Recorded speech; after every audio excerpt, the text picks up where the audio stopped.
Bismillahirrahmanirrahim. Rabbi shrah li sadri wa yassir li amri wahlul 'uqdatam min lisani yafqahu qawli. Subhanaka la ilma lana illa ma 'allamtana innaka antal alimul hakim.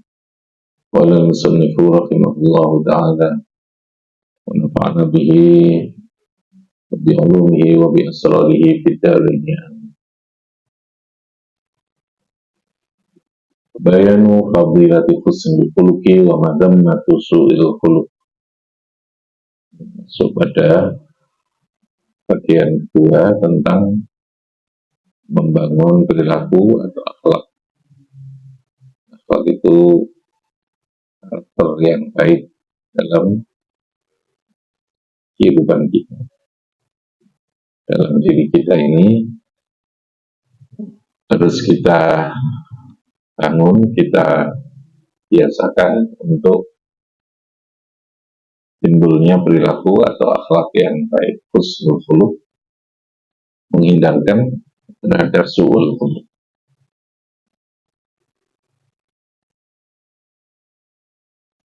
Qala Allah Ta'ala, dalam hal ini Allah da'uh li nabiyyihi musnian khalidat, yang memuji alaihi ing atasnya Nabi. Jadi Allah memuji kepada Nabi, memudhiran lan menampakkan ni'matahu ing nikmati Allah ladaihi ana ing dalem sandingi kanjeng Nabi. Wa innaka la'ala khuluqin 'adzim. Wa innaka lan satamene sira Muhammad, ini dawuh Gusti Allah yang memberikan pujian secara khusus pada Nabi Muhammad. Innaka, kamu, ya. Allah memuji kepada Nabi Muhammad, yang memberikan apresiasi pujian ini langsung Gusti Allah. Wa innaka lan satamene sira Muhammad iku la'ala khuluqin, yakti ing atase pira-pira budi pekerti alimin kang agung. Tidak khuluqin azim. Jadi Allah memuji kepada Nabi Muhammad itu karena keagungan akhlaknya. Meskipun yang lainnya itu semuanya juga dari segi keilmuan, dari segi yang menyangkut tentang fisik, ya umpamanya, semuanya punya keagungan, punya kelebihan. Tapi apresiasi atau pujian yang diberikan itu pada akhlak. Nah, ini menandakan bahwa kata kuncinya seseorang itu layak dipuji itu sesungguhnya adalah karena akhlak, karena perilaku, bukan karena harta, bukan karena ilmu, ya, bukan karena fisik, ya, dengan iwan ketampanan, tidak. Bukan karena jabatan juga, tapi karena perilaku.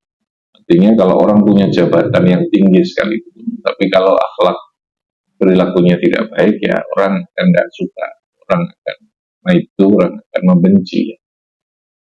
Orang punya duit, orang punya kekayaan, tapi perilakunya tidak baik, juga tidak.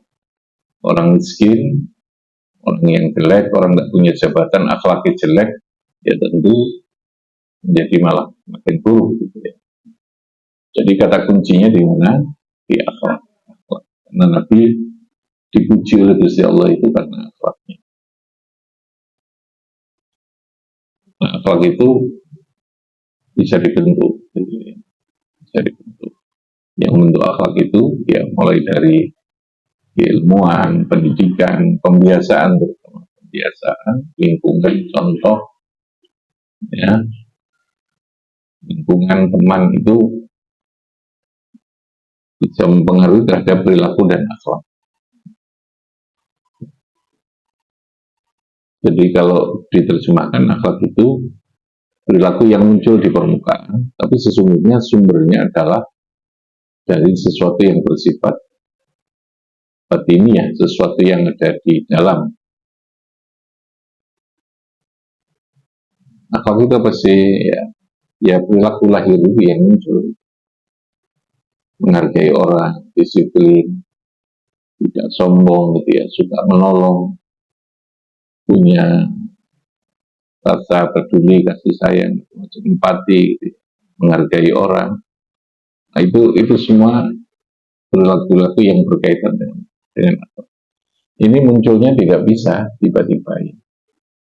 Mungkin orang bisa memaksakan diri melakukan itu, tapi tentu akan terbatas satu dua kali, itu sifatnya insiden.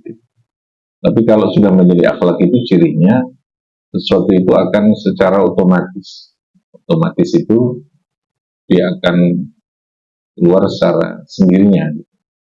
Dalam bahasa agama itu bila rohiyatin wala fikri. Cirinya sesuatu jadi karakter itu kalau dia melakukannya tanpa lagi ada unsur pertimbangan, tidak lagi perlu berpikir untuk melakukan. Jadi kayak semacam refleks, kayak macam wis dorongan secara otomatis gitu. Itu akhlak. Baik itu yang buruk maupun yang baik itu sama. Orang kalau perilakunya sudah buruk, akhlaknya itu mazmumah, akhlaknya itu yang tercela ya dia kan cenderung gampang terpancing, gampang gitu melakukan barang yang tidak baik. Sebaliknya kalau dia bagus, nah itu munculnya dari mana? Dari sifatun rasikhah fil qalb bin nafas ya, sifatun rasikhah fil nafas. Sifat itu hal-hal yang bersifat tidak tampak, ya, non materi yang ada di dalam jiwa.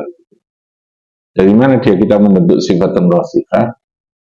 Dari kebiasaan, contoh, keilmuan gitu ya, dan seterusnya, lingkungan gitu ya. Itu akan memunculkan karakter yang disebut dengan akhlak itu, terutama ketika pada masa-masa anak belum terlalu terisi secara keilmuan, itu lebih mudah untuk membangun bentuk akhlak itu. Makanya ulama mengatakan adab itu qoblal ilmi, al-adab qoblal ilmi. Bentuk karakter itu sebelum ilmu. Sebelum bocah itu diisi tentang persoalan keilmuan, maka dia harus dibentuk dulu adabnya. Karakternya harus dibentuk. Kalau adab atau akhlaknya ini terbentuk, maka untuk kebaikan yang lain itu gampang. Ya. Mau belajar, mau mencari ilmu, melakukan hal-hal itu kalau sudah terbentuk. Ya hampir sama dengan kalau kita membentuk pohon yang mau kita bikin bonsai, mau kita bikin sebuah model yang kita inginkan, itu kan tentu ketika masih belum terlalu besar, belum terlalu kuat cabangnya itu ya. Itu belum terlalu kuat. Makanya problem di kita ini adalah sering saya katakan ta'ajjala qabla awanihi. Ada kebijakan, ada konsep pendidikan yang terlalu tergesa-gesa sebelum waktunya. Sekali lagi, perkembangan itu terkait dengan waktu. Ya. Perkembangan itu terkait dengan waktu. Nah kita ini ta'ajjal itu tergesa-gesa. Qabla awanihi, sebelum waktu yang semestinya harus kita berikan. Terlalu ngoyo atau terlalu kepingin pinter gitu, mestinya karakter dulu gitu ya. Jadi orang tua, guru itu mestinya jauh lebih senang kalau bisa membentuk kebiasaan yang baik. Itu pada usia-usia dini itu seharusnya itu, karena adab itu qablal ilmi. Kalau bahasa Al-Qur'annya wa yuzakkikum wa yu'allikumul kitab. Membangun proses menginstal dulu sifatun rasikhah tadi itu untuk dibangun apa tadi ya, karakter yang bagus. Jadi kalau sudah karakter yang bagus itu terbentuk, melakukan hal yang tidak baik itu orang enak karena itu berarti sudah jadi karakter. Oh, gak enak ya aku nekat sholat duha. Oh, gak enak ya kalau saya bohong. Gelisah. Gitu. Kalau melakukan hal yang tidak baik, dia sudah ada perasaan gelisah, perasaan takut, perasaan tidak nyaman, itu berarti sudah akhlak. Jadi akhlak yang baik. Tapi sebaliknya, kalau akhlak madmumah, dia tidak merasa salah. Gitu. Menyakiti orang dengan ucapannya, melakukan hal yang tidak baik, hak sholat itu ya orang gelisah, bohong itu juga sudah biasa, itu berarti sudah sifat rasih, itu sudah menjadi karakter, sudah menjadi karakter, tapi yang buruk, ya. Namanya akhlak yang madmumah, akhlak yang apa? Madmumah. Yang berbahaya itu di situ. Nah itu sebenarnya faktor lingkungan, faktor pembiasan, dan itu ketika masih dalam masa-masa usia pembentukan karakter. Sekali lagi, orang itu dipuji. Allah itu memuji Muhammad bukan karena aspek yang lain yang sesungguhnya semuanya juga mulia Muhammad. Nabi Muhammad itu semuanya mulia. Tapi Allah apresiasinya kepada akhlak. Wa innaka la'ala khuluqin 'adzim. Muhammad, kamu memang orang yang khuluqin 'adzim. Ya tentu yang menghendaki itu Gusti Allah. Tapi ini kan bukan pelajaran. Jadi orang yang punya jabatan tapi dia tidak punya akhlak yang baik, ya orang akan benci, tidak suka. Orang di duit, orang dia punya kekayaan tapi dia akhlaknya tidak baik, ya orang senang. Nah itu ya karena Gusti Allah mengapresiasi, ya, memberikan pujian secara khusus kepada Nabi Muhammad karena apanya? Akhlak, karena akhlak tadi. Waqalat randawu sapa Aisyah radhiyallahu anha. Karena ono sapa Rasulullah, karena ono sapa Rasulullah iku khuluquhu utawi akhlaknya menjeng Nabi iku Al-Qur'an wa Al-Qur'an. Jadi kalau ingin melihat membuat Nabi Muhammad itu sebagai master kehidupan kita, maka ya Al-Qur'an itu kepingin kita tahu akhlak Nabi Muhammad itu apa? Al-Quran. Berarti kita harus belajar Al-Quran. Di Al-Quran Nabi Muhammad digambarkan, dan perilaku yang baik itu sudah digambarkan di Al-Quran, dan semua bentuk ajaran syariat dalam Al-Quran itu ya, itu yang menjadi perilaku utamanya dari Nabi Muhammad. Mulai dari urusan yang berkaitan dengan ibadah, hubungan kepada Allah, mulai dari hubungan kepada manusia, mulai dari bagaimana itu di Al-Quran. Ya oke lah, tetap menungso tidak bisa sesempurna Nabi itu. Ya, tetapi harus tetap berusaha untuk mendekat.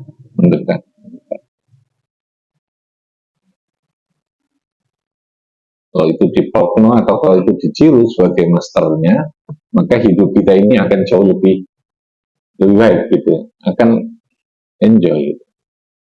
Problem kita ini kan itu tadi, banyak hal yang tidak sesuai dengan tuntunan dan ajaran apa yang disyariatkan di dalam Al-Quran.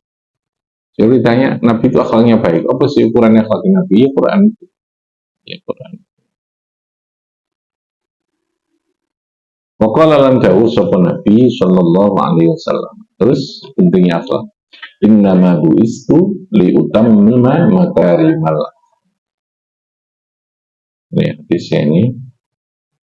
Jadi semua syariat, sistem syariat, saya bilangnya, semua sistem syariat yang diajarkan di dalam agama itu ujungnya adalah li utammima makarimal. Tapi sistem itu harus dilakukan. Sholat itu ujungnya juga membangun akhlak, membangun moralitas. Zakat itu membangun akhlak. Perilaku yang berkaitan dengan kehidupan kepedulian terhadap sosial. Kita diajari dengan kewajiban zakat, sedekah. Sholat kita diajari untuk terus bisa tawadhu, bisa memahami diri kita, bisa memahami orang lain, memahami terhadap alam semesta ini itu dengan sholat. Jadi syariat itu sebenarnya sistem untuk membangun perilaku ini. Nah, ono wong ke ibadah tidak baik, berarti ada persoalan dengan cara dia melakukan syariat itu, melakukan ibadah, melakukan perintah itu. Ya wong itu nek sergap ibadahnya mestinya akhlaknya juga menjadi lebih baik. Makanya harus tetap diilmoni, tetap dilakukan dengan maksimal ibadahnya dan punya fungsi, nanti membangun pribadi yang.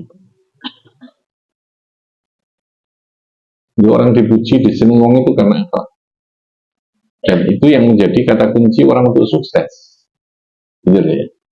Makanya dalam teori itu sukses, keilmuan, kepandaian, IPK termasuk nilai macam-macam lah itu ya.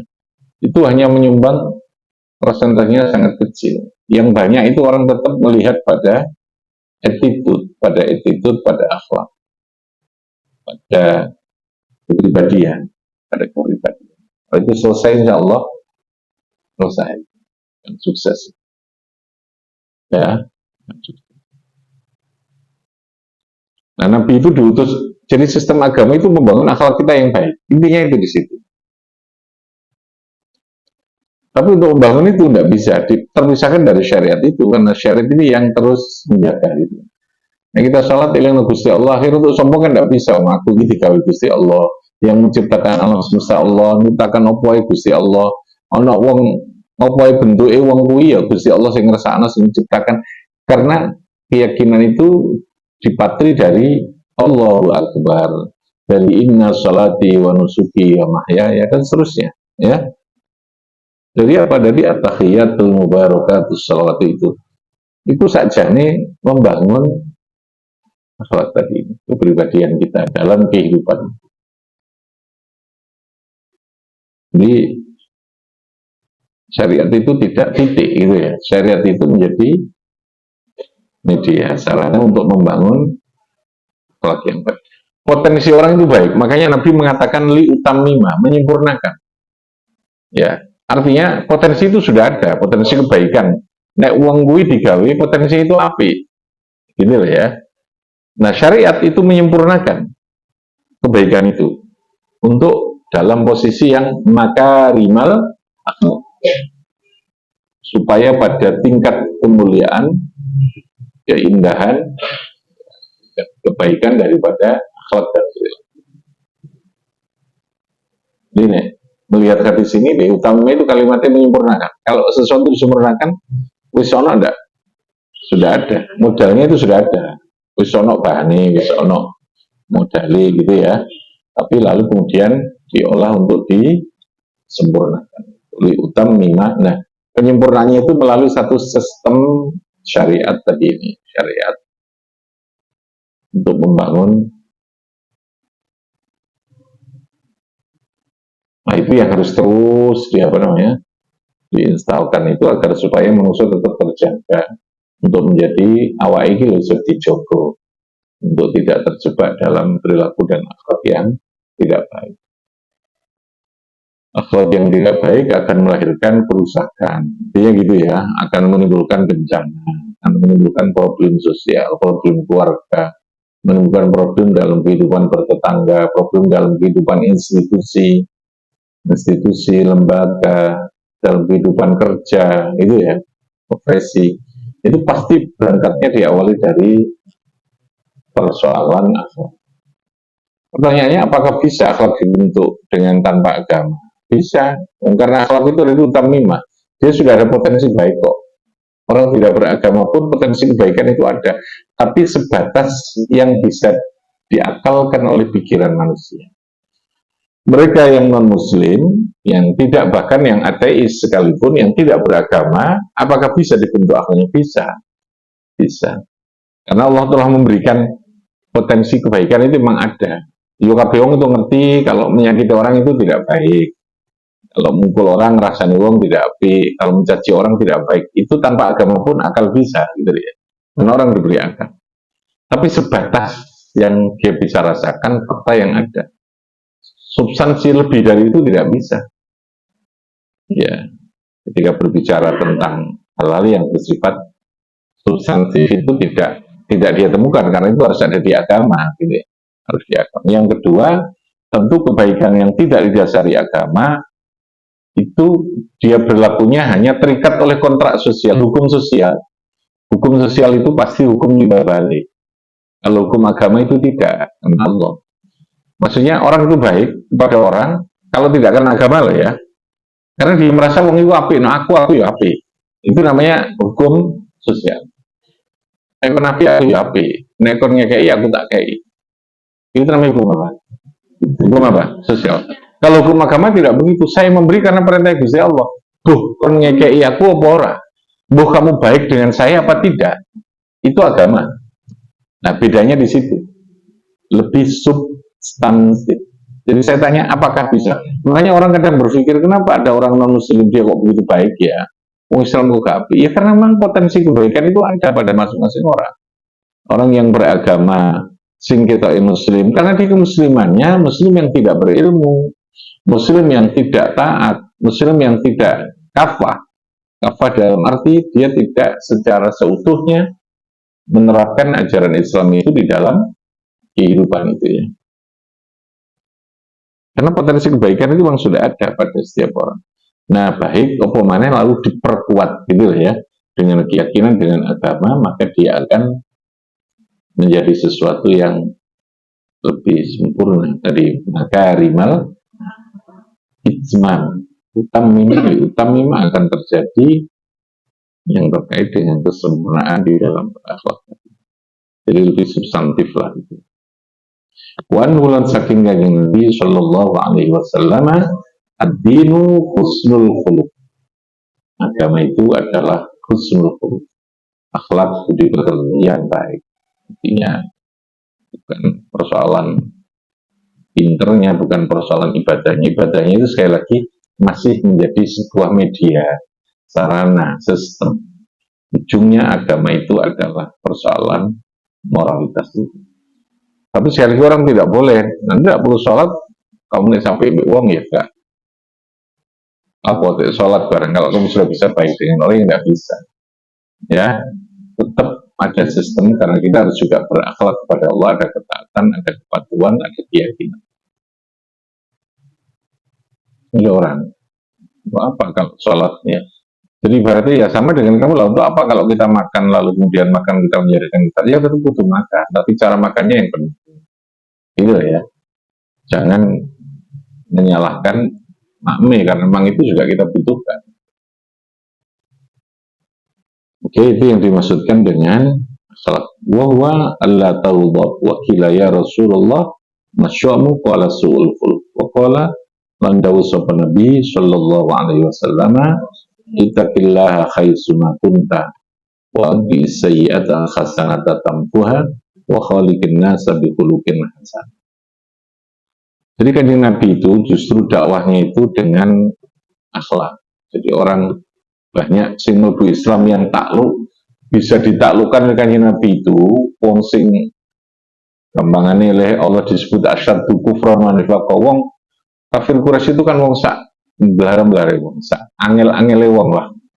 Jadi ibarat kafir, ibarat kenakalannya itu sudah ngepol lah gitu. Tapi karena Nabi menaklukkan gampangannya, Nabi dakwahnya itu dengan menundukkan mereka dengan perilaku, dengan bukti, fakta gitu ya saya katakannya. Fakta itu perilaku gitu ya. Tidak semata-mata dengan ngaji gitu. Dengan apa? Perilaku dengan fakta. Nah, kita ini nyuntuni anak kita, murid kita, siswa kita, lingkungan kita, tangga kita, umat kita itu mestinya dengan fakta. Fakta. Ujungnya kayak contoh langsung. Wong luwih gampang. Itu kan banyak ceritanya. Beberapa orang yang awalnya begitu benci, bahkan semangatnya untuk menghabisi Nabi, lebih karena Nabi dengan perilaku dan akhlak yang baik. Maka dia lalu harus taslim, pasrah, akan masuk Islam. Karena perilaku. Diomongi wong yang enggak iso. Ya. Daksur contohnya. Yang akan membunuh Nabi dan sudah dalam posisi wis siap mata ini kepada Nabi. Tapi lalu kemudian oleh Allah Nabi dilindungi, tidak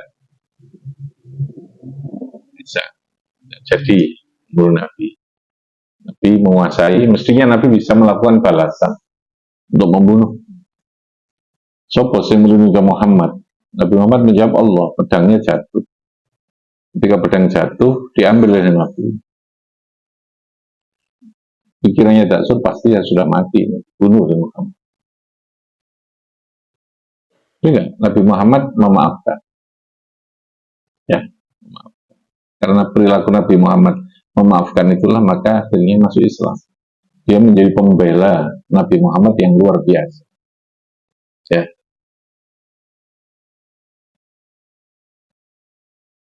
Tidak ada orang sadar karena hanya tipu daya itu tidak bisa. Kita baik dengan orang itu, gitu ya. Wis fanatiknya luar biasa. Kadang hal-hal yang sepele kok, ya. Kadang sepele kita sopo gitu. Nah, anak yang mungkin dia nakal apa gitu ya.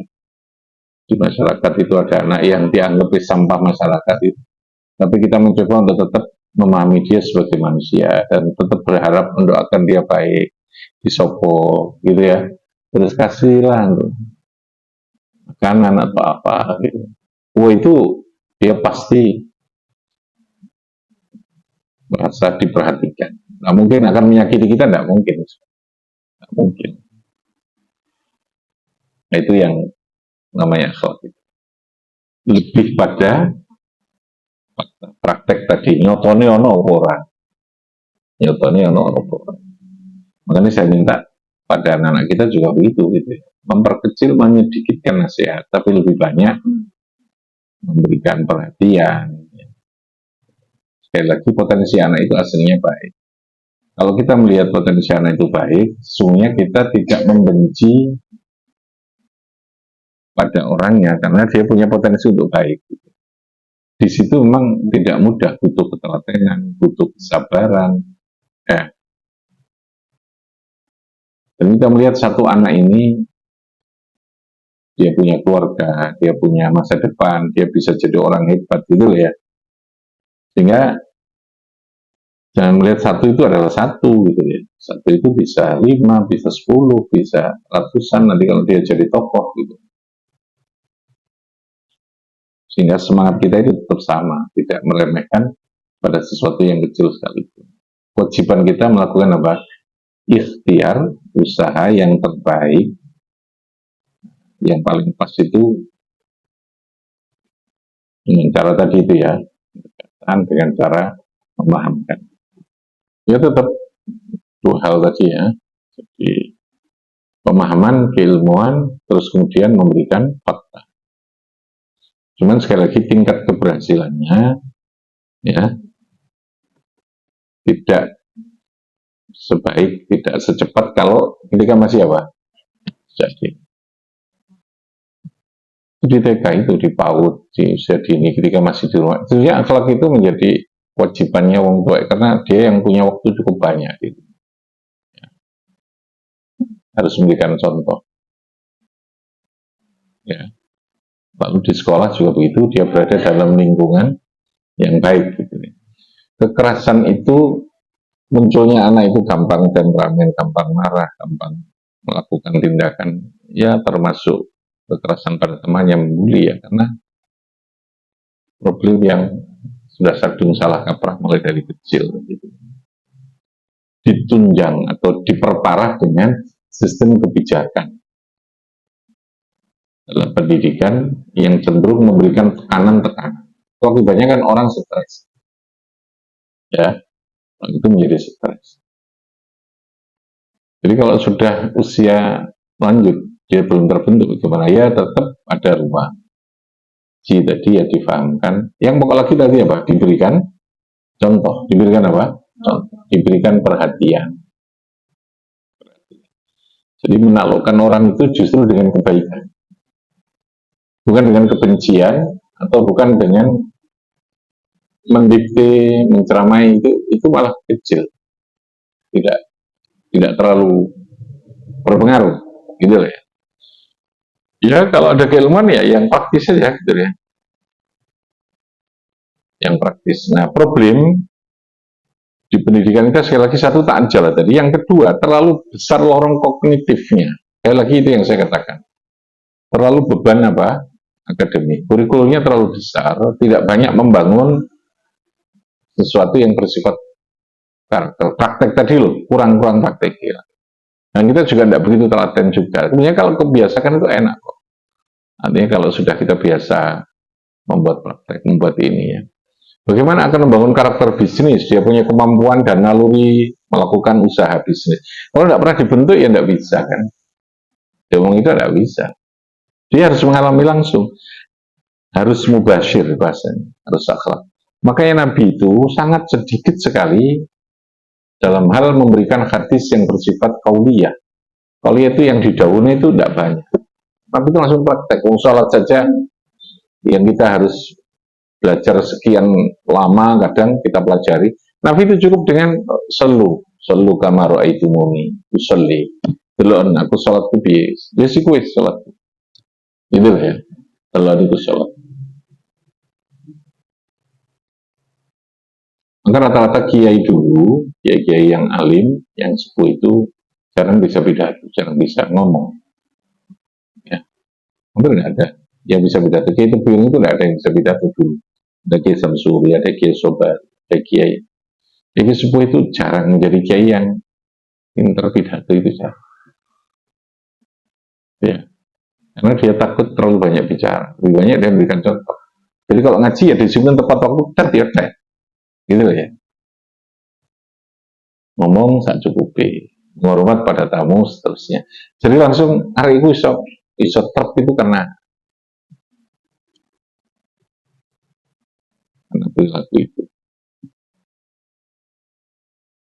Biar itu gitu. Nah sekarang kan karena kecenderungannya pada popularitas, pada terkenal, pada publik macam-macam itu lalu meninggalkan hal yang tidak populer. Yang tidak populer ya tadi itu memberikan contoh dan itu perlu proses waktu yang panjang. Itu kan penyakit ya, penyakit populer, penyakit untuk dikenal. Menikmati kepopuleran tapi tidak substantif. Tidak apa? Substantif tadi. Jadi kita mencoba untuk menikmati, membiasakan sesuatu yang tidak terlalu didelok, nggak terlalu dikenal orang, tapi itu kita menikmati. Jadi ngaji begini kan tidak populer, gitu kan. Orang lebih suka bikin konten, bikin ini, gitu. Kadang kiai, kadang terus sekarang lebih suka bikin konten yang di situ menjadi viral, menjadi banyak pengikut gitu macam-macam. Ya itu tidak apa-apa lah gitu ya. Tapi kalau lalu kita merasa bahwa itu yang dianggap, ya itu yang salah itu begitu.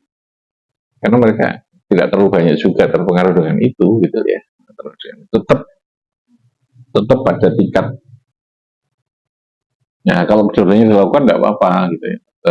Jangan mengalihkan atau mengalahkan salah satu. Oke, bifana biwarakatihim.